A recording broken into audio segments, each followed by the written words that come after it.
국방인사이트 시간입니다. 네, 국방부 출입하는 손시은 기자 나와 있습니다. 육군 특전사가 사용하는 군 특수작전칼에 문제가 있다는 보도가 나왔는데 이게 무슨 얘기죠?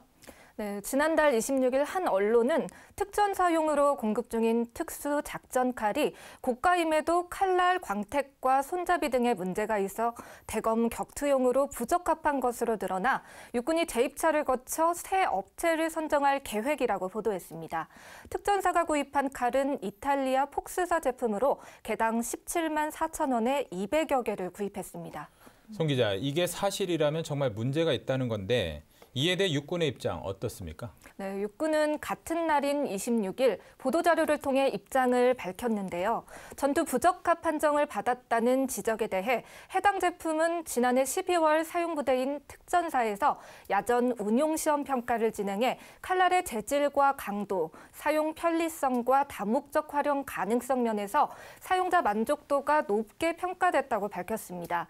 다만 칼날 광택과 중량에 대한 일부 개선 요구가 있어 향후 도입 시에는 이 부분을 반영해 도입할 예정이라고 밝혔습니다.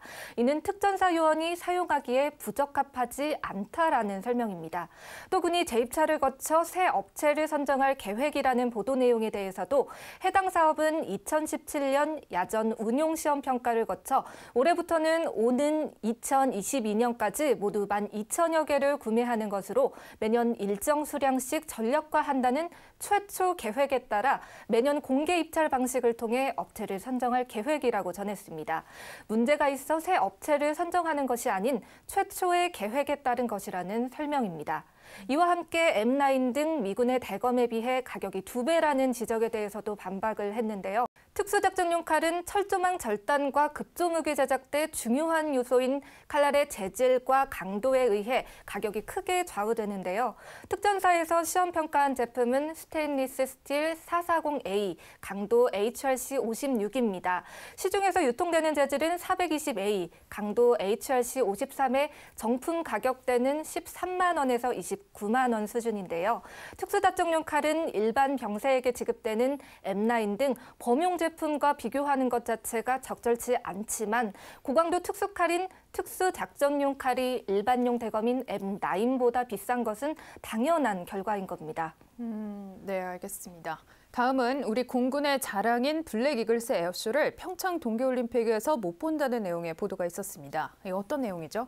네, 지난 1일 한 매체에 따르면 공군이 국가적 행사인 평창 동계올림픽 성공 개최를 위한 노력에 소극적이라는 지적을 하면서 블랙 이글스가 평창 올림픽 개막식 대신 오는 9일 싱가포르 하늘에서 에어쇼를 한다고 보도했습니다.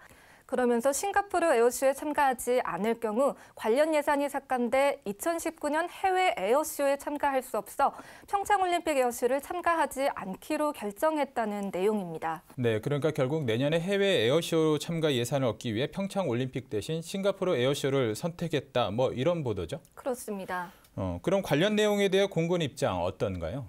네, 관련 내용에 대해서 공군은 먼저 평창 동계올림픽의 개회식과 폐회식에 블랙 이글스 참가를 요청받은 적이 없다고 밝혔습니다.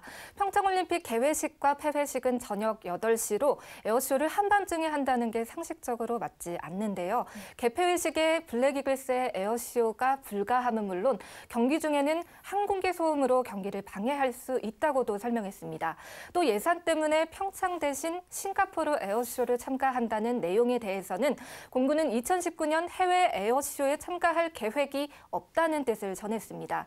그간 공군은 평창올림픽 성공 개최를 위해 지난해 11월 성화봉송 축하 비행, 성화봉송 주자 지원과 수송, 통역 등 150여 명의 병력을 지원하는 등 다양한 방식으로 지원을 해왔습니다. 네, 관련 소식 잘 들었습니다. 오늘은 육군과 공군 관련 언론 보도 내용에 대한 사실관계들을 짚어봤습니다. 손시은 기자 수고했습니다.